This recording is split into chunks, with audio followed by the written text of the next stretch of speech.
42-year-old Mark has never invested a penny, and he's running out of time if he wants to reach his goal of retiring at 60. The problem here is his monthly car payments alone are costing him over £350,000 in the long run. And if he carries on the way that he's going, he is not going to have the retired life that he hoped for. However, with the right plan in place, Mark could have an investment portfolio of £750,000 to contribute towards his retirement, but only if he makes these changes right now. So Mark's a 42-year-old working as a mid-level manager, and he's earning £52,000 a year. He is married and his wife is bringing in £14,500 working part-time. Between the two of them, they've got a pretty decent take-home, which we're going to see very shortly on the bank statement. The pair of them are homeowners with 2 children, and they both contribute to a pretty standard workplace pension, also with £5,800 in a savings account. Now, before we run the numbers to figure out how Mark is going to reach his goal, which by the way perfectly illustrates why starting your investment journey as early as possible is so important, we do need to check out the bank statement and see what's going on. So this part is absolutely crucial because we need to see exactly where the money is currently going and what changes we can make so that Mark can start investing. So we've got Mark's monthly statement here, and as you can see at the top, his balance for the month is plus £215. And it will become clear at the end of the statement to why he has this exact amount. So the first line is the salary. This is the joint take home of the pair of them, of course, with his wife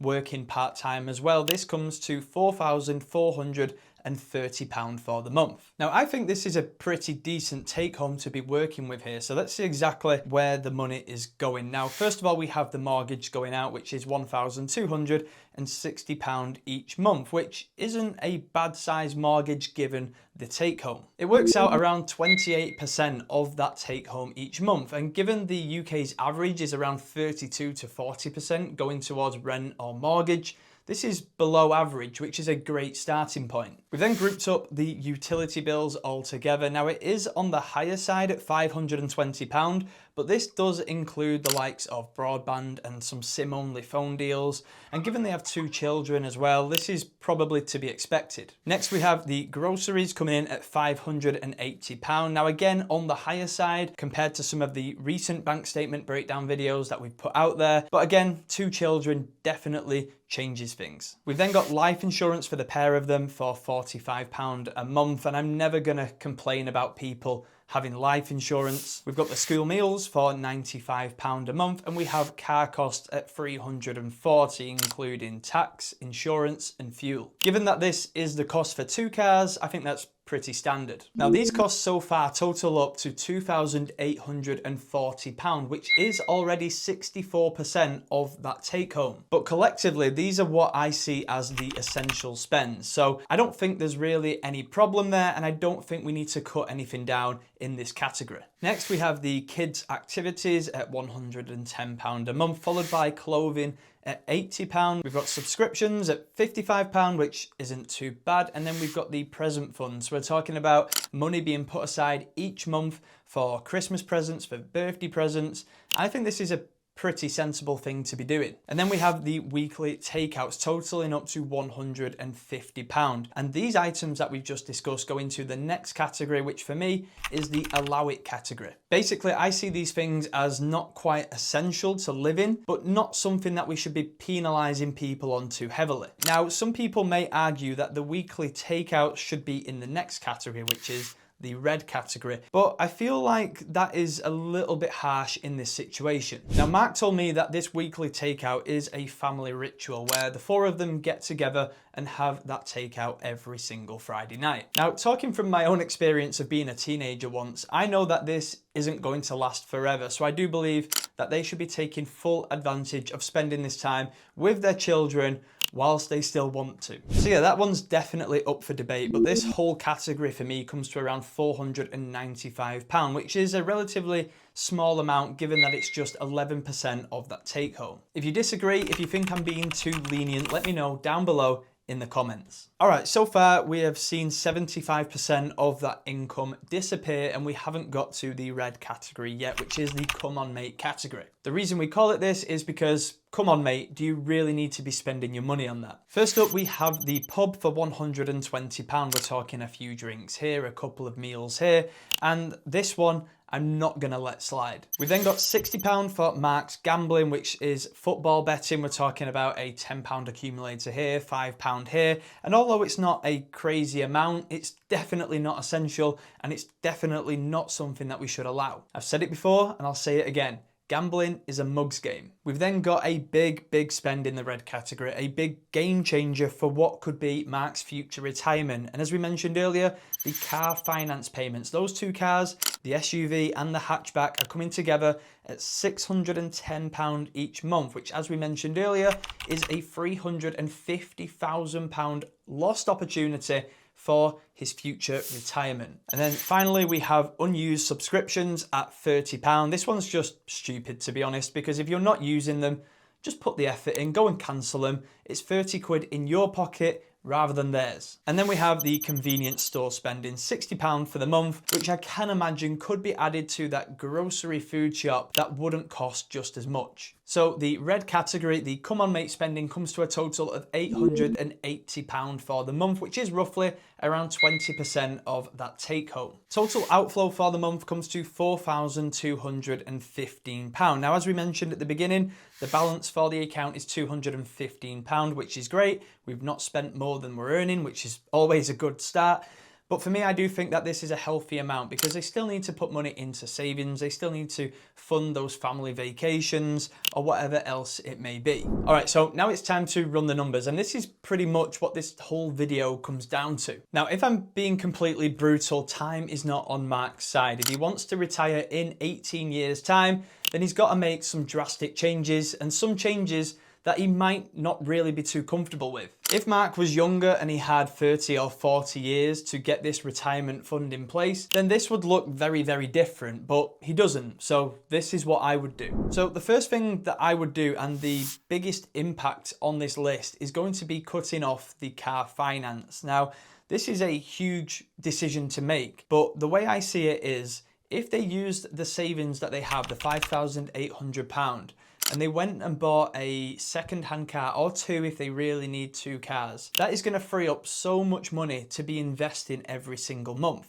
Now, of course, if they are older cars, they may run into some problems. They may need some more maintenance doing, but I guarantee that it's not going to total up to more than £600 every single month. I mean, if they really don't want to do this, then maybe they just cut off one of the car finance plans. And that is an option, but of course, it's not going to get them to the exact same goal that we're going to discuss now when we run the numbers. I'd also cut out the gambling. Again, it's only £60, but that's going to be a decent contribution to the amount being invested. And look, I've said it before, I'll say it again.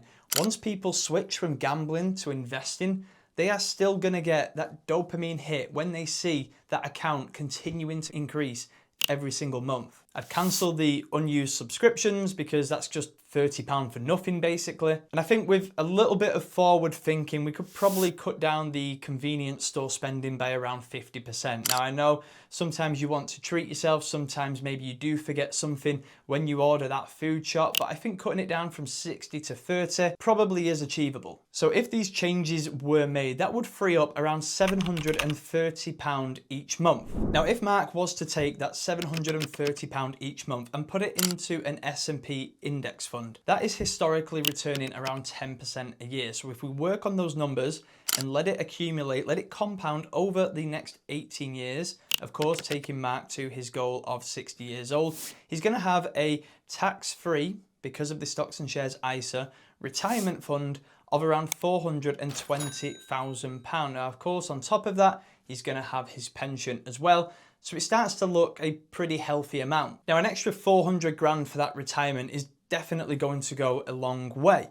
But I just want to show you something here because it really does illustrate the power of compounding. Now, if we was to let that roll for another 5 years, taking Mark to 65 with the exact same amount, that's £730, over 23 years rather than 18, the amount is going to be £735,000 roughly. So for the sake of 5 extra years, Mark's going to come away with an extra £300,000, if not slightly more. And like I mentioned earlier in the video, that is just absolutely crazy to me, because it really does just show that time in the market is so important. The earlier you can start to let this money compound, the bigger it is going to grow. And I think a lot of the time people really don't expect the growth to be that big. They don't expect the numbers to escalate that quickly. And look, I understand if you're watching this thinking, I don't have £710 to invest every month. Most people don't, especially those who are younger. But if you are younger, let this sink in. If you want to reach a similar amount, around that £750,000, and you've got 35 years to play with, you only need to be investing £220 each month. You need to be investing less than a third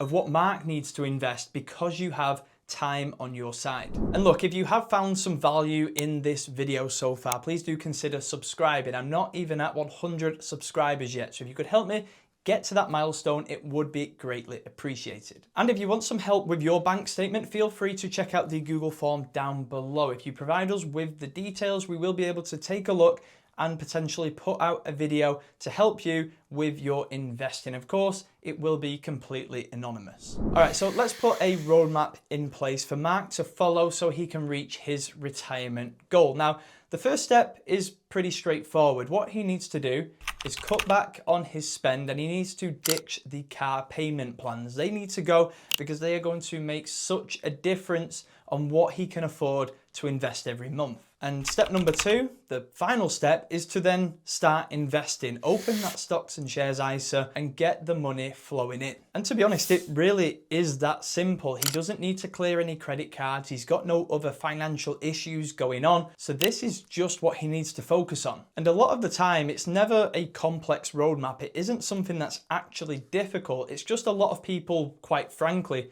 don't want to do it. Ultimately, when it comes down to it, they are just not willing to make the sacrifices required to get those financial goals met. Now, if you're feeling a little bit overwhelmed by the numbers mentioned in this video, do not worry, because everybody has to run their own race. And I recently put together a video to show why investing just £20 a month is absolutely important for people to build up a real big investment portfolio. It's not always about the amounts being invested, it's about the habits that you start to build. So if you're curious about that one, I will leave a link somewhere at the top of the screen right now, so you can click it and go and check it out.